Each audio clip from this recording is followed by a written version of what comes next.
प्यारे बच्चों good morning.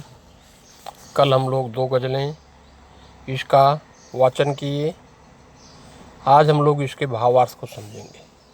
प्यारे बच्चों, इसमें कवि जो है बेटियों यानी कि कन्याओं लड़कियों के विषय में बताता है।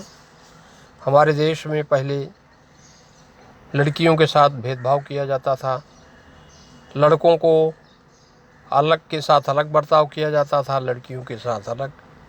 लेकिन अब धीरे धीरे यह बात ख़त्म हो रही है। अभी लोगों के अंदर शिक्षा आ रही है, लोग ज्ञान को ग्रहण कर रहे हैं। ये भेदभाव कम हो रहा है।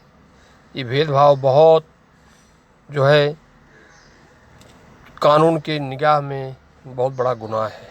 हमें लड़का लड़की में किसी भी प्रकार का भेदभाव नहीं करना चाहिए। तो यहाँ पर बेटियों के विषय में कब बताता है कि हैं ये पूजा घर का आंगन बेटियाँ, हैं ऋचाओं जैसी पावन बेटियाँ।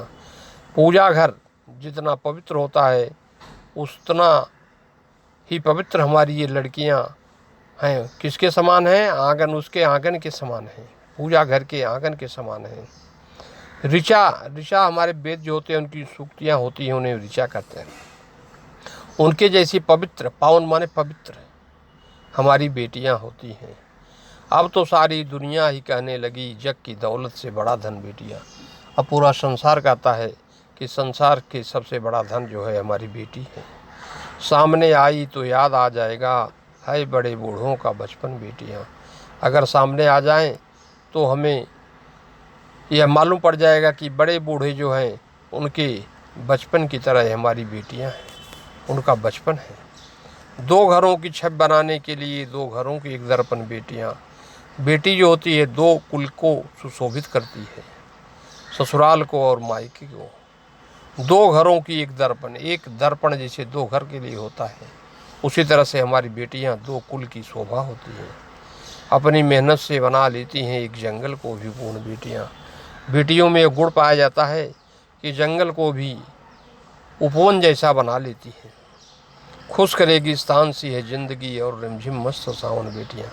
यह ज़िंदगी जो है खुश करेगी स्थान की तरह है, लेकिन बेटियां जो हैं वो रिमझिम सावन की तरह हैं। जन्म से ही साथ लाती हैं कुंवर फूल सा तन, मोम सामन बेटियां। कब कुंवर कहते हैं कि ये जो लड़कियां हैं, बेटियां हैं, ये जन्म से ही फूल के समान शरीर और मोम के समान मन लेकर आती हैं। यानी कि फूल के समान सुगंध देने वाली और मोम के समान कोमल मन वाली होती है। प्यारे बच्चों, आगे कब कहता है असर में, जिंदगी की राहों में खुशबुओं के घर रखना। जिंदगी की राहों, जिंदगी अपनी जो है खुशबू से भरी होनी चाहिए। लोग हमारे गुणों की प्रशंसा करें। आँख में नई मंजिल, पाँव में सफ़र रखना। हर समय हमें पाँव में सफ़र माने हमें क्रियाशील होना चाहिए, और हमारे आँख में नई मंजिल, नया उद्देश्य होना चाहिए। मंजिल माने उद्देश्य। सिर्फ छाँव में रहकर फूल भी नहीं खिलते। अगर झाड़ को छाया में रख दिया जाए तो वो मुरझा जाता है, उसमें पत्ते और फूल नहीं आते। चांदनी से मिलकर भी धूप की खबर रखना। चांदनी से मिलकर भी, लेकिन धूप को नहीं भूलना। हर समय चांदनी में रहना ही अच्छी बात नहीं है। दाग सिर्फ औरों के देखने से क्या हासिल। कभी कहता है कि दूसरों की कमी को देखने से कुछ मिलने वाला नहीं है।